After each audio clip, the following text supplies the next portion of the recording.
It's all covered in today's China Truths. Situasi menyedihkan di Shanghai dan Guangzhou. Pekerja migran dan pengantar barang tidur di bawah jembatan. Ekonomi kota-kota tingkat pertama seperti Shanghai dan Guangzhou di China sedang mengalami resesi. Banyak pengantar barang dan pekerja migran tidak mampu membayar sewa dan terpaksa tidur di bawah jembatan dan di pinggir jalan, pemandangan yang menyedihkan. Banyak video telah beredar di platform media sosial China yang menunjukkan tenda-tenda padat yang didirikan di bawah beberapa jembatan di Guangzhou. Karena semakin sedikitnya kesempatan kerja, banyak pengantar barang dan pekerja migran dari tempat lain harus tidur di bawah jembatan untuk menghemat uang. Seorang blogger China, Brother Outdoor Fishing, merilis video pada tanggal 5 Mei yang mengatakan, "Ini adalah Guangzhou. Ini adalah kolong jembatan di Guangzhou. Ini bukan tempat wisata. Ini bukan di luar ruangan. Di sini semua ada pengantar makanan dan pekerja yang bekerja di luar. Mereka tidak perlu membayar sewa, listrik, dan air. Mereka bisa menghemat banyak pengeluaran. Sungguh tidak mudah untuk menafkahi keluarga." Dalam video lain, blogger tersebut memperkenalkan, di distrik Hiu, Guangzhou, ratusan ribu orang menganggur setiap hari. Ratusan ribu orang tidak dapat menemukan pekerjaan. Orang-orang ini terpaksa tidur di bawah jembatan. Ini adalah Guangzhou, kota tingkat pertama. Benar-benar banyak orang tidur di bawah jembatan yang bisa memahami kesedihan dan suasana hati mereka. Dia mengatakan bahwa sangat sulit untuk mencari pekerjaan di Guangzhou tahun ini. Para pekerja ini salah jika menyimpan sedikit uang untuk keluarga mereka. Dia juga mengungkapkan bahwa karena lingkungan yang buruk, banyak perusahaan di Guangzhou telah tutup. Beberapa bos perusahaan telah kehilangan kekayaan mereka dan menjadi tunawisma serta terpaksa tidur di bawah jembatan. Ini telah menjadi rumah baru mereka. Seorang pengantar barang di Guangzhou memposting video yang mengatakan bahwa ketika dia pulang kerja pada malam hari, dia kembali ke terowongan jembatan tempat dia biasa tidur dan mendapati tempat tidurnya ditempati oleh seorang wanita asing. Dia berkata tanpa daya, "Hari ini saya terlambat 10 menit dan tidak ada tempat untuk tidur." Video tersebut menunjukkan bahwa terowongan jembatan penuh dengan sepeda motor pengantar dan sejumlah besar pengantar barang tidur di tanah. Ada juga video yang menunjukkan bahwa banyak anak muda yang tidak dapat menemukan pekerjaan tidur di jalanan dan pinggir jalan di Guangzhou, termasuk gadis-gadis muda, tidak hanya di Guangzhou, tetapi juga di Shanghai. Ada banyak pengantar barang dan pekerja tidur di bawah jembatan. Seorang pengantar barang memposting video di akun Douyin, Zhong Siguan, mengatakan, "Saya mengantar makanan dan melakukan pekerjaan serabutan di Shanghai. Saya tinggal di bawah jembatan dan tidak menyewa rumah. Saya bisa menghemat puluhan ribu yuan setahun." Dia berkata, "Meskipun tinggal di bawah jembatan agak sulit, saya merasa senang ketika memikirkan tentang menghemat puluhan ribu yuan setahun."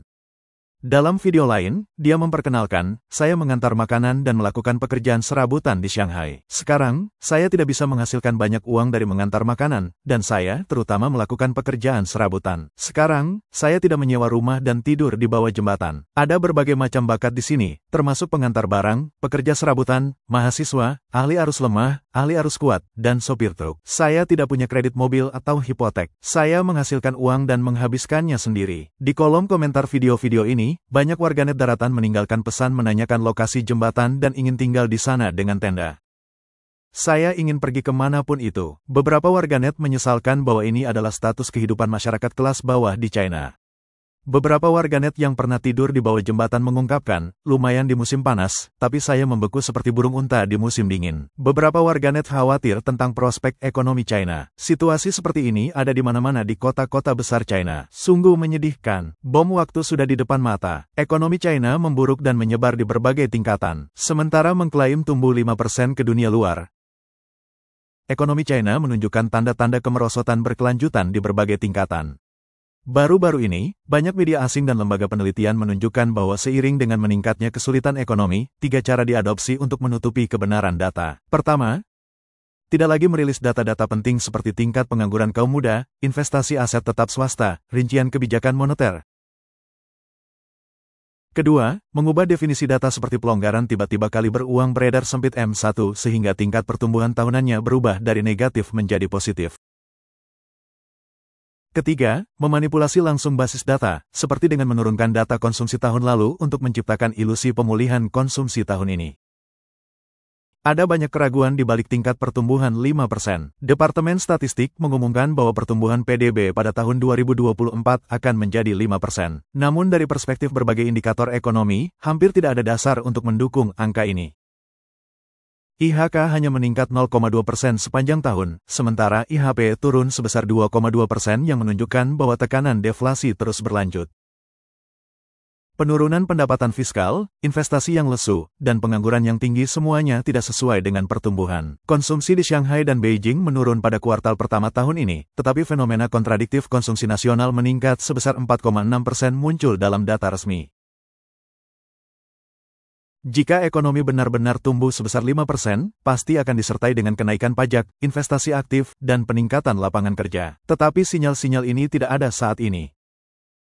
Gelombang pengangguran dan krisis fiskal daerah saling bertumpuk. Meskipun tingkat pengangguran perkotaan resmi adalah 5,2%, tingkat pengangguran kaum muda setinggi 16,5%.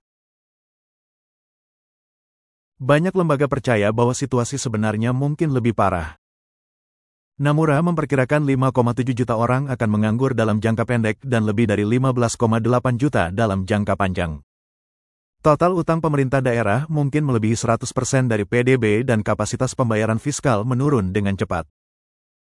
Ekspor terhambat, terutama ekspor ke Amerika Serikat dikenakan tarif tinggi dan jalur ekspor tidak langsung juga terhambat. Penurunan industri manufaktur dan meningkatnya kerusuhan sosial. Perusahaan manufaktur di banyak tempat sering mengalami PHK dan protes pekerja. Menurut data dari US Freedom House, pemogokan pada kuartal ketiga tahun 2024 meningkat sebesar 27% dibandingkan dengan tahun sebelumnya. Disertai dengan sengketa upah dan konflik sosial. Koresponden surat kabar Swiss Noyat Sirong di China menunjukkan bahwa China sebagai mesin pabrik dunia telah menunjukkan tanda-tanda kelelahan dan kawasan industri selatan kosong.